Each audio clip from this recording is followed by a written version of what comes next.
সাংবাদিক নেতা জনাব শহীদুল ইসলাম, ঢাকা সাংবাদিক ইউনিয়নের সভাপতি, তাকে বক্তব্য রাখার জন্য।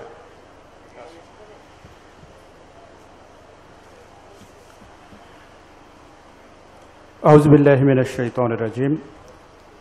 বিসমিল্লাহির রহমানির রহিম।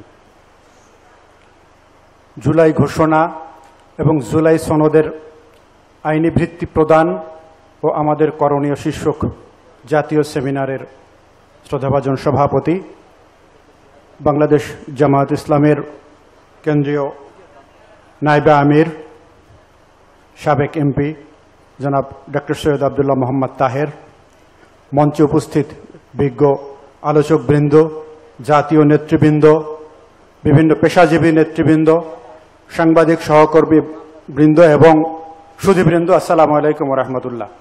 সময় 3 মিনিট। এই নির্দিষ্ট সময়ের মধ্যে আমি আমার আলোচনা শেষ করব। আমরা বিগত 16 বছরের যে শাসন দেখেছি, 2009 সালে আওয়ামী লীগ ক্ষমতায় এসে প্রথমেই আমরা দেখেছি 57 জন সেনা অফিসারকে হত্যা করার মধ্য দিয়ে এদেশের সেনাবাহিনীর কোমরকে ভেঙে দেওয়া হয়েছিল। আমরা দেখেছি ক্রসফায়ারের নামে এদেশের হাজার হাজার রাজনৈতিক নেতাকর্মীকে হত্যা করা হয়েছিল। আয়নাঘরের নামে এদেশের রাজনৈতিক নেতৃবৃন্দ এবং দেশপ্রেমিকদেরকে বন্দী করে কাউকে কাউকে গুম করা হয়েছে, কাউকে হত্যা করা হয়েছে এবং কাউকে বন্দী রেখে দিনের পর দিন তাদেরকে মৃত্যুর দিকে ঠেলে দেওয়া হয়েছে। আমরা দেখেছি শাপলা চত্বরের গণহত্যা। বিগত সরকারের আমলে আমরা দেখেছি যুদ্ধ অপরাধের নামে এদেশের রাজনৈতিক নেতৃবৃন্দকে বিচারিক হত্যাকাণ্ড। তো বিচারের নামে যখন এই রাজনৈতিক হত্যাকাণ্ড সংগঠিত হচ্ছিল, তখন প্রতিবাদে যখন মানুষ রাস্তায় নেমে এসেছিল, একটি রায়ের পরের দিন আমরা দেখেছি যে এদেশের রাজপথে 200-রও অধিক রাজনৈতিক কর্মীকে হত্যা করা হয়েছিল। বিগত সরকারের আমলে আমরা দেখেছি যে গণমাধ্যমের স্বাধীনতাকে হরণ করা হয়েছিল। এদেশে কোনো গণমাধ্যম বলতে কিছু ছিল না। যে গণমাধ্যমগুলো আমরা গণমাধ্যম বলি, সেগুলো সরকারের প্রচার মাধ্যমে পরিণত হয়েছিল। আমরা দেখেছি রিজার্ভ চুরি এবং ব্যাংক ডাকাতির মাধ্যমে 28,000 লক্ষ কোটি টাকা বিদেশে পাচার করা হয়েছিল। এদেশের শেয়ার বাজারকে লুণ্ঠন করা হয়েছিল। সর্বশেষে আমরা দেখেছি যে এর বিরুদ্ধে যখন এদেশের মানুষ ফুঁসে উঠেছিল, এদেশের বৈষম্য দূর করবার জন্য যখন ছাত্র জনতা রাস্তায় নেমে এসেছিল কোটা প্রথা বিলোপের দাবি নিয়ে, এক পর্যায়ে সেটি যখন এক দফার দাবিতে পরিণত হয়, তখন দেখেছি আমরা এদেশের হাজার হাজার ছাত্র জনতার উপরে গুলি, প্রায় 1,500 ছাত্র জনতাকে হত্যা এবং 30,000 ছাত্র জনতাকে আহত করে তাদের রক্ত নিয়ে এদেশে হোলি খেলা হয়েছে। ঠিক তার প্রেক্ষিতে এদেশের ছাত্র জনতার আন্দোলনের মধ্য দিয়ে এদেশের ফ্যাসিবাদী হাসিনা পালিয়ে যেতে বাধ্য হয়েছে। হাসিনা পালিয়ে যাওয়ার পরে, তার সাঙ্গপাঙ্গদের নিয়ে পালিয়ে যাওয়ার পরে যখন এদেশে একটি সরকার প্রতিষ্ঠিত হয়েছে, যেই বিষয়ে আপনারা আজকের এই সেমিনারের কিনোট পেপারটি শুনলেন, সেখানে বিস্তারিত বিবরণ দেওয়া হয়েছে। যেই সরকার এদেশের জনগণের ইচ্ছার অভিপ্রায় গঠিত হয়েছে গণ অভ্যুত্থানের মধ্য দিয়ে, একটি গণ বিপ্লবের মধ্য দিয়ে, সেই সরকারকে বিতর্কিত করবার জন্য কোন রাজনৈতিক দল দ্রুত ক্ষমতায় যাওয়ার জন্য আজকে কোনো বিচার না করে এই জুলাই সনদকে আইনি ভিত্তি না দিয়ে দ্রুত ক্ষমতায় গিয়ে লুটপাট করবার জন্য যে ধরনের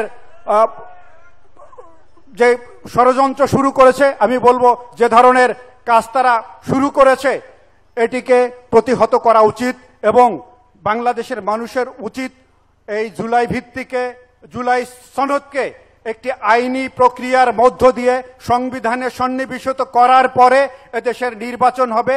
তার আগে এদেশে যদি কোনো নির্বাচন হয়, তাহলে বিগত ফ্যাসিবাদী সরকার যেভাবে ফ্যাসিবাদের দানবে পরিণত হয়েছিল, আগামীতে যারা আসবে তারাও সেই ফ্যাসিবাদের দানবে পরিণত হবে। সুতরাং আসুন আমরা এই দাবিতে আরো সোচ্চার হই এবং জুলাই সনদকে আইনি ভিত্তি দেওয়ার জন্য আমাদের আন্দোলনকে আরো জোরদার করি। সবাইকে ধন্যবাদ। আসসালামু আলাইকুম ওয়া রাহমাতুল্লাহ।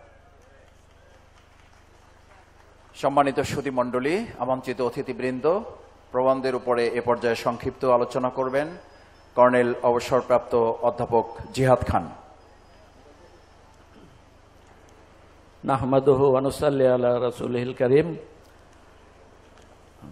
আজকের অনুষ্ঠানের সভাপতি নায়েবে আমির আব্দুল মোহাম্মদ তাহের ভাই, সেক্রেটারি জেনারেল, মঞ্চপুষ্ট নেতৃবৃন্দ এবং অতিথিবৃন্দ এবং আমার সামনে উপস্থিত ভাইরা, আসসালামু আলাইকুম রহমতুল্লাহ।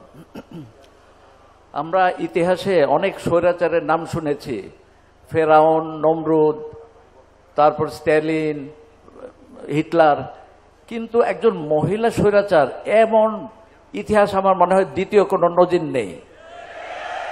কারণ উনি যে বর্বরতা করেছেন এটা বোধহয় ইতিহাসে একজন মহিলা শাসক হিসেবে দ্বিতীয় কোনো নজির নেই এরকম। তো এই তার যে অপকর্ম এটা হয়েছিল কিভাবে, এটার আইনি তারা বিভিন্নভাবে এই সংবিধানের কথা বলেই, সংবিধানের দোহাই দিয়ে কিন্তু এই অপকর্মগুলো অনেকগুলো করেছে, গণতন্ত্রকে হত্যা করেছে, নানা অপকর্ম করেছে। এবং পৃথিবীর ইতিহাসে স্বৈরাচারকে হটানোর নজির কিন্তু খুবই কম, বিশেষ করে ফ্যাসিবাদকে হটানো কিন্তু খুবই কঠিন। আমার এক বড় ভাই আমেরিকায় থাকেন, উনি বলেন অন্যান্য দেশের অনেক দেশের মানুষ বলে যে তোমরা এটা কিভাবে সম্ভব করেছো, এটা তো অনেক দেশেই তো আমরা জানি স্বৈরাচার আছে, কিন্তু তাদেরকে কিছুতেই সরানো সম্ভব হয় না। আর একটা স্বৈরাচারী শক্তি এসে তাকে যদি সরানো না হয়, জনসাধারণ সরে, এটা কিন্তু আমরা একটা নজির স্থাপন করেছি। তো এটা একটা বিরাট আমাদের অর্জন। এই অর্জন যদি আমরা ধরে রাখতে চাই তাহলে এই জুলাই সনদকে অবশ্যই স্বীকৃতি দিতে হবে। তা না হলে আমাদের এই যে এত ভাইয়ের রক্ত, আবু সায়েদের সেই তার যে ত্যাগ, মুগ্ধ এবং এই যে অজানা অসংখ্য মানুষের ত্যাগ, অসংখ্য মানুষের হতাহতের, এটা একদম ব্যর্থ হয়ে যাবে এবং আবার নতুন করে সেই একই রকম স্বৈরাচার আসতে বাধ্য হবে। কাজে এই জুলাই সনদ আজকের দিনের অন্যতম একটা দাবি। আমরা সবাই মিলে সোচ্চার হই যেন এইভাবে দ্বিতীয় আর কোনোদিন স্বৈরাচার আসতে না পারে। আমি আর বেশি লম্বা করব না, এই বলে আমি শেষ করছি। ওয়াখির দাওয়ানা আলহামদুলিল্লাহি রাব্বিল আলামিন।